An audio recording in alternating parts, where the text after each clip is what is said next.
Now we're going to get down to the nitty-gritty of what Indians are all about. I still say we Indian people are believers in the truth.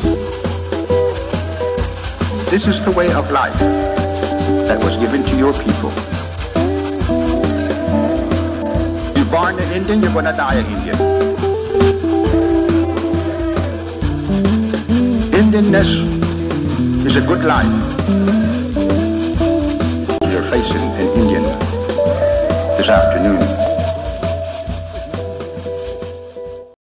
Good Saturday afternoon out there, everyone. Welcome to your #1 source for Native American television news, Mvskoke Vision. I am your host, Jason Salzman, here in the Mvskoke Media studios as we are excited and ready to bring you today's episode. And we've got a good one today, a special day here on Mvskoke Vision as we bring back one of our most favorite segments that we've done here at Mvskoke Media and haven't done it in quite a while, The Table. It's where we kind of sit around, the journalists, the editorial staff here at the Mvskoke Media, and talk about some of the biggest issues, topics we have going on within Mvskoke Creek Nation, and we certainly have a great topic today. It is the lawsuit against the Indian Health Services, so we'll get more into that a little bit after the break, but that is our special for today, and we certainly want you to wait, watch, and get caught up on all that's happening with that lawsuit. So we're going to take a quick break. We'll be right back with the rest of the show.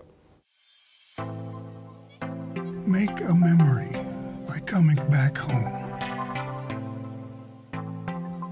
Make a memory by immersing yourself in Mvskoke culture. Make a memory that will last a lifetime. Make a memory at this year's 44th Annual Mvskoke Creek Nation Festival in Okmulgee.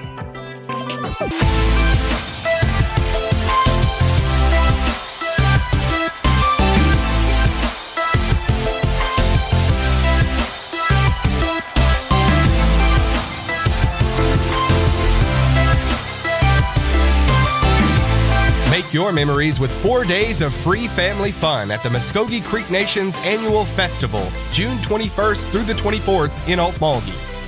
For more festival information, visit creekfestival.com. All right, welcome back to the show, and as I told you, we're bringing back our segment, The Table, as we sit around with a roundtable discussion on the biggest topics affecting Mvskoke Creek Nation, and today we're talking about the Mvskoke Creek Nation's lawsuit against the Indian Health Service, alleging more than $90+ million in funds not paid that were supposed to be paid to the Creek Nation health system. So, this is The Table.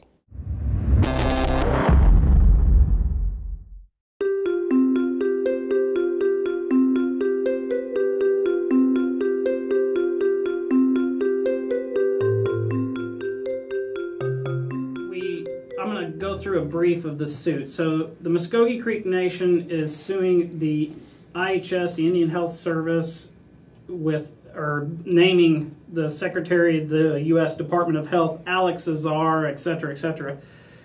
Basically, what the suit amounts to is the tribe is, and I'm going to go over several points, and everything is, all we have right now is the lawsuit that was filed by the tribe. So we don't have any response from the government or anything, and so we're just everything we're going to talk about is going to be based on that. I requested statement from Principal Chief Floyd, Sean Terry, and Kevin Dellinger.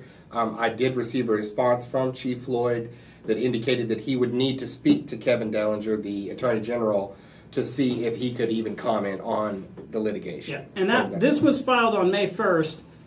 And Jason asked for the comment on May 2nd, so we're still waiting to hear back.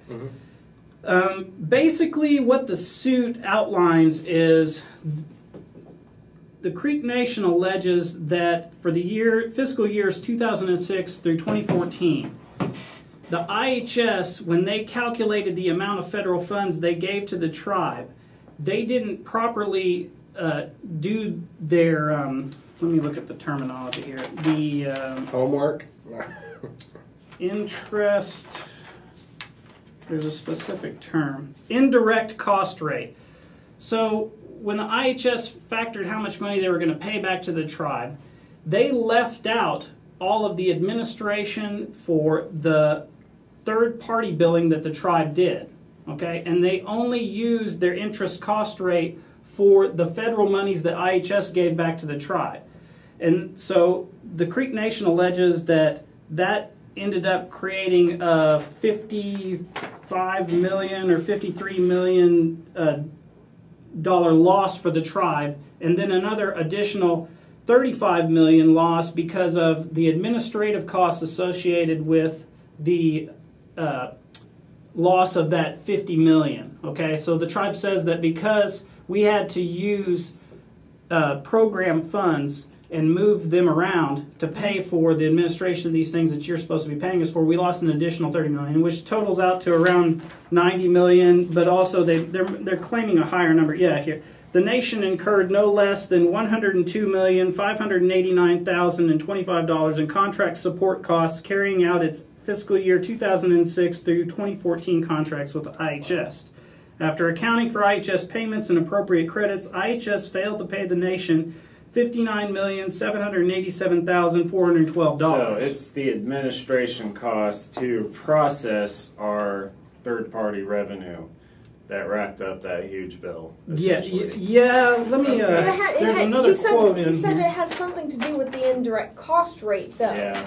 So it's all in how that rate was calculated. In that they didn't give us enough back for the rate. Yeah, and in the lawsuit, and we've posted this on the website, right? Is that right? Have yes. We got so if you go to if you go to MvskokeMedia.com and go to our documents page, you can find the actual lawsuit documents and you can read through it. But in a nutshell, the lawsuit references the IHS regulations on how they're supposed to calculate these monies, and even the tribe even says that even though they didn't calculate this extra money coming in, they didn't even pay us what they were supposed to pay us under the calculations they did. It says, additionally, IHS failed to pay even the amounts due under its own deficient calculations. So they're saying not only did they not calculate it right, they had a figure that they calculated, and they didn't pay us that. That's what they're saying. So this big, bad legalese document here that has a lot of stuff that John Q. Citizen in Bristow really isn't going to understand.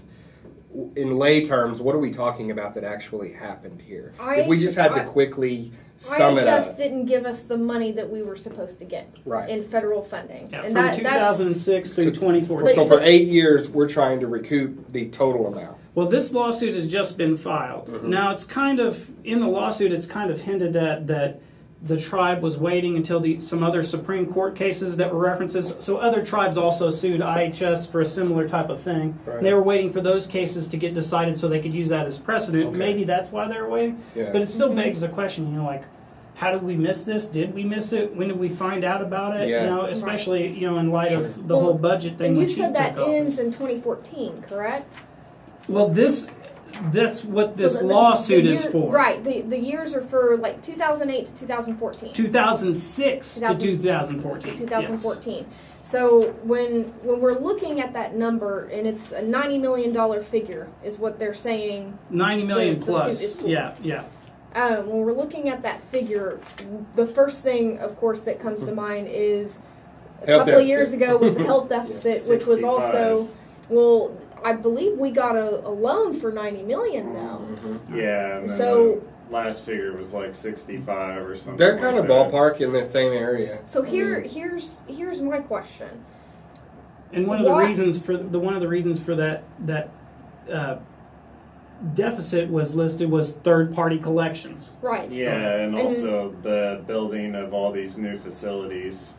Now, I pulled up one of our stories from October 2016 regarding the health deficit, and it has to do with the audits. And this is why I asked that question, because it says in an audit that we were given by the executive branch for the Department of Health, their expenses exceeded revenues by $22.6 million in 2015. Now, we'd have to go back and actually dig through that audit and compare that with what we have in that suit. But is this an ongoing issue?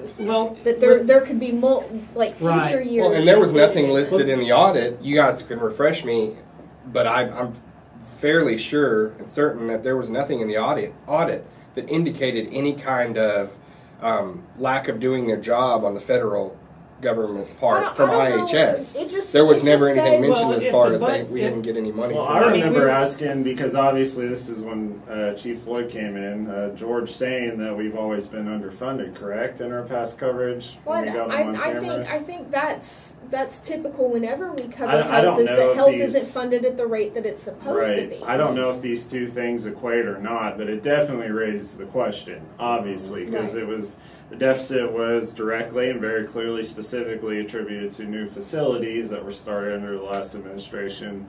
But now we see a figure very close to that number that's saying it's underfunding by IHS. Right. So what's going on? The shortages would be explained. Because if you're making the budget for the department and you're taking the IHS regulations that says the feds are going to pay us X amount of money, and then you make your budget based on that, and then at the end of the year, the feds don't pay you X amount of money because they don't follow the things that you're following. They don't do the calculations you're doing. Yeah, you're going to be short. Of course you're going to be short. But that's what I pointed out in the audit, is it says expenses were higher than what the money we're bringing in. Yes. So is that the same thing as we weren't getting the IHS money? Right. But that's the whole thing, is when they design their budget, they're going to... So that's what the suit is talking about, is that IHS already had regulations, a handbook that dictated how they were supposed to conduct these payments to the tribe. And that's what they didn't follow. The IHS didn't follow its own rules. So you could easily, now this is all conjecture because we would want the administration to, say whatever the administration is going to say when we do the interview. But you could easily say that if you're designing the budget for your department and some of that money is federal money, you're going to take the handbook for IHS and you're going to take those indirect costs and ballpark it or whatever and say, well, our budget is going to operate this much our money and this much federal money, or however you're going to do that, right? And then if the feds don't pay you the amount that you, using those calculations, come up to, yeah, you're going to be short. It's going to be short. Yeah, the timetable and the technical one of the parties didn't follow the rules, is what the tribe is saying in this lawsuit. Of this lawsuit next to the deficit are the big questions in the timetable, because obviously I think we saw in that too that we had been negotiating with IHS for a while. Yes. Seemingly before trying to go to this kind of action. So, I mean, gosh, this goes back years and years. I mean, when did we find out? Are we changing our stance on where the deficit came from? Do they even correlate? Obviously, the calculations on these financials are pretty complicated, so the explanation surely might be as well. Well, I mean, even at that, we're talking about the Creek Nation side. How many other tribes are in this similar situation? And is this going to become a multi-tribe lawsuit against IHS, against the federal government, for not fulfilling their duties and their obligations to pay for health care? I'm just going to read this second paragraph because it kind of outlines kind of what you're talking about. This action follows several Supreme Court decisions finding the government's failure to pay contract support costs to contractors like Mvskoke Creek Nation to be contrary to law and a breach of contract. See Salazar versus Ramah Navajo Chapter, Arctic Slope Native Association versus Sibelius, Cherokee Nation versus Levitt. This action is being filed after good faith but ultimately unsuccessful negotiations between the parties. So basically... So there is precedence with other tribes. I mean, they are, like you said earlier, they're looking at what's happened in other cases and saying, is this a recurring problem or an issue with IHS, or is this our own problem? And obviously it looks like it's not. It looks like it's going on, and it has been going on. Well, the Contract Disputes Act that they reference in here requires them to do those good faith negotiations. Right. So you sit down at the table, try to work it out there, and it's obviously not getting worked out. So barring that, we got to go to court. So but that's another question I think we all have too, is how much money did we lose out on, and how much did citizens lose out on care that could have been provided to them? That in the suit, no matter what we stand to recoup, there's some things that can't be undone if this is in fact true. Well, and the costs that will be incurred in fighting it too, as well. These things aren't free, we know, and especially when you're going after something as I guess what you would say involved as this, especially with IHS. It's a government agency, government to government. You have a lawsuit between two government agencies. there's going to be a lot of litigation here. It's interesting times. You've got Murphy going on too. You've got interesting political climate. You've got midterms coming up. I mean, there's no shortage of things for us to chase. I mean, this isn't the only suit that we're involved in right now. I mean, we're all watching the Murphy case, of course, but we've got the opioid crisis suit and multiple other suits that are going through the court system that we're about to follow for the next year or next couple of years, because there's no telling when that case will get heard. We've got cases being delayed because of cases. So I mean, it's crazy. I just wanted to run through this little thing because we were talking about the effects, and this is what they're alleging in the suit. IHS's breaches of the fiscal year 2006 through 2014 contracts also caused the nation damages in the form of lost third-party revenues, as well as lost indirect contract support costs, which were due to direct contract support costs IHS failed to pay. These damages were caused by IHS, were a foreseeable result of underpaying contract support costs and are quantifiable. Specifically, the nation has lost an additional $34,352,661 due to the government's breaches. So that's the additional amount plus the 50. So they were shorted the 50.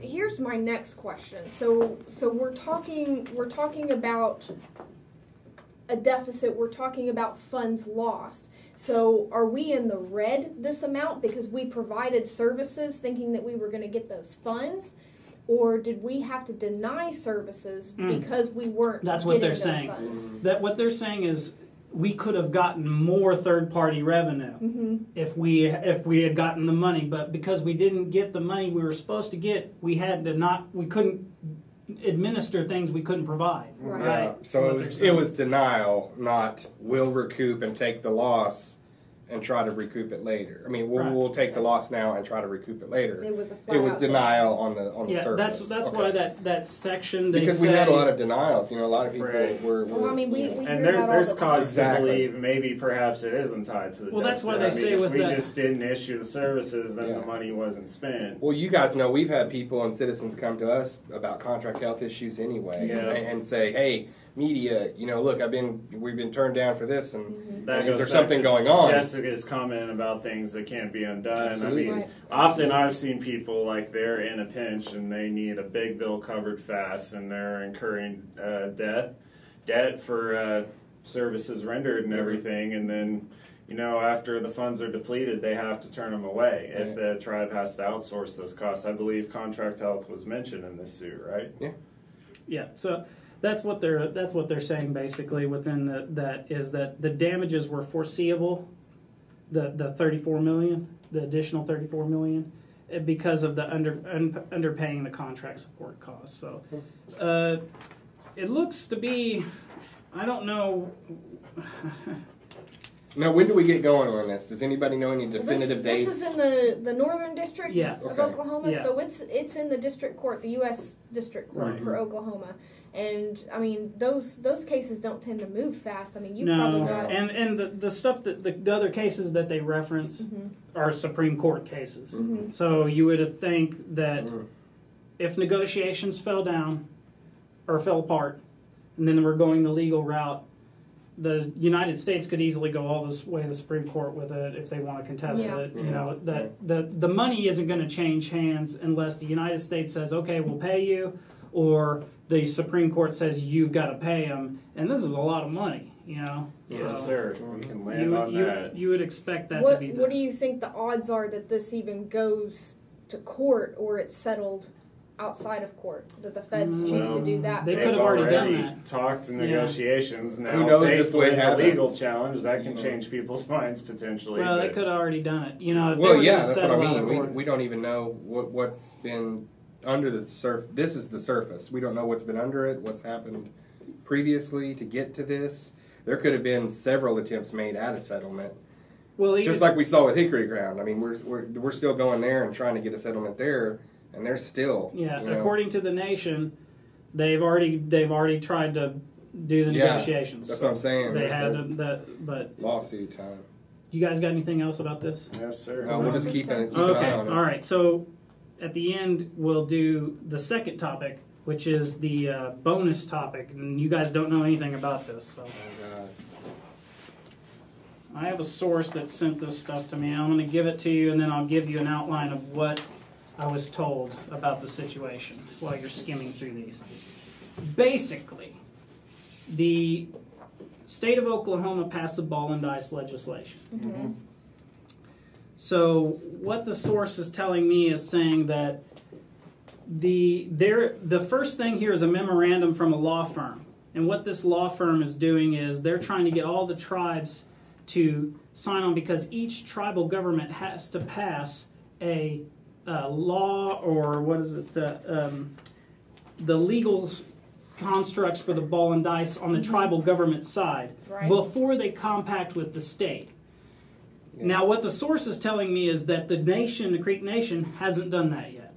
Correct. Okay, so they're saying that this has been presented to the administration, and the administration hasn't done anything on it, and expressing concern that they're not going to be able to get these dice games in. Now, we interviewed Mr. Cross, and everything we've seen from them has been, we're going to do it. It's going to happen. Projected to go into fall. Yeah, and he said what he said was he said the attorneys are telling me, because we have to go back to the table, pass something at the tribe, then get something worked out with the state, and then if that goes through, then we can do it. And he said, I think they have to go to the NIGC first. Right.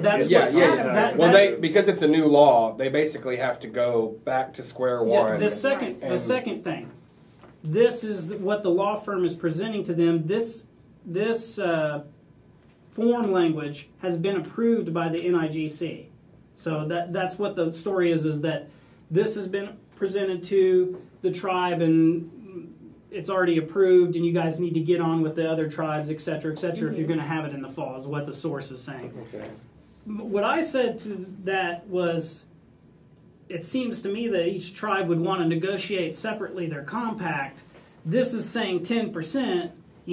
My understanding was that each tribe had a different percentage in their contract, right? Well, this is called... Not for gaming, though. I think gaming is under one big compact, and all the distributions back to the state are the same. Well, they were saying the tobacco is different. The tobacco compact is different. Okay, I see. But I think, it is my understanding that the gaming compacts are all the same across the board. Okay, and that would make sense. And you're saying, because it would match up with the fact that you're saying this memo from this law firm is discussing a blanket compact agreement. Well, that's when it comes to all the tribes on the same page. Well, very much so. And with tribe to tribe. And with that in mind, and taking that to the state, you would think that what Mr. Croft said about this fall would be very.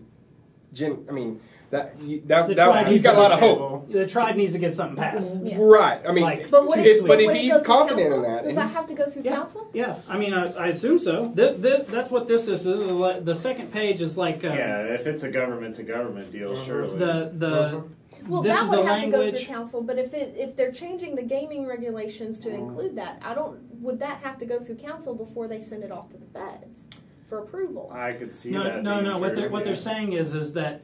The feds have already approved this. Right. The Gaming Council has already approved this. Mm-hmm. So if you guys pass this language, you're okay. Right. And you can stay on the timetable. Then all you got to do is have this, compact with the state, put the games in, you make the money. Yeah. If you guys rewrite anything or start over, you're going to have to go through that process where the NIGC is going to have to approve anything you whatever legislation you pass. Right. So there's not really anything happening with this. But it is something I've heard, and behind the scenes, people are worried that the tribe isn't going to be out in front of this thing and get what we have to get passed on our side legislatively in order for that to be in there. And then we'll be at a loss compared to the other tribes because they'll already have their ball and dice in, and we won't, and then they're going to pull that audience. Well, and when I talked to Pat Crofts, he indicated also that there had been a lot of legwork leading up to the announcement of the ball and dice legislation, and a lot of letters written, and we want to do this from the Creek Nation and everything like that to legislators. He referenced Jerry McPeak as well, a former Oklahoma legislator that had been really driving hard on behalf of the legislation. So that kind of gives me an idea that there has been some legwork and there has been some preparation. So anybody that would go, oh, I wonder if the tribe's just, has sit back and then now they react, that tells me probably not. They've probably been preparing for it. And also, a shot of confidence in that regard as well is Pat Croft saying, I'm talking to the Creek Nation Casino's attorneys, and they're telling me probably in the fall is when you'll start seeing this in our casinos. So that tells me, and Pat is not, and he's a smart guy, and he knows how to talk to the media and everything like that. So that tells me that he felt, free enough to be able to say, to give you I've had discussions, and we're probably going to, so because Jared, he doesn't, what you're hearing he's not the is kind of guy to there's say a delay that. on our end compared to the other tribes. The source says the administration's got this. They got this. Okay. That's what he's saying, is they got this, and we haven't seen any legislation, just like we put it haven't up on the seen screen? any- we Can haven't we seen put any- this up on the of a lot of screen? people. Sure, All right, yes. yeah. I mean, we can. I mean, it's just a memo The- saying one of the do things X. one of the things that I come back to when considering that we're not going to have to go like individually as a tribe to the state to compact for the casinos is they've already passed the law that it's exclusivity fees of 10%. Right. So the reason you go back and forth with the tobacco compact is you're negotiating out those fees. Yeah. This is already This set is out like in the 10, law. that's what it Yeah. is. Yeah. Yeah, and if there are any delays, it's quite possible they're just making sure they're checking with the people they want to make sure they're all on the same page. Sure. Well- Is there a deadline we know of, anything like that? I don't have any idea what the penalty would be if we missed that, other than the loss of revenues compared to the other tribes. Well, it clearly demonstrates the difficult negotiations of government to government and getting consensus within a government. Yeah. And this is one of those things that you don't want to be the last to the table.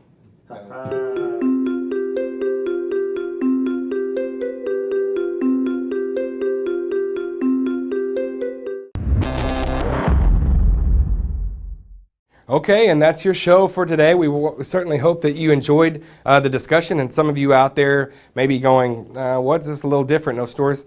We wanted to make sure and cover something that's very extensive in the information gathered in this lawsuit, and really to disseminate to Mvskoke Creek citizens that need to know about what's going on, some things with the health system that have gone on, specifically at the beginning of Chief Floyd's administration, a lot of problems with the health system, and so that correlates, and we wanted to talk about that and make sure that the citizens knew that we were giving them information and breaking down all that's going on with the lawsuit. And you can catch that all on MvskokeMedia.com, further developments on that, and also on our online channel. You can go on there and check that out. Also, we referenced the Pat Cross interview on the ball and dice games. You can check that out on our online channel as well. YouTube, Mvskoke Vision. Check it out, MvskokeMedia.com. Everybody have a great week, and we'll see you next time.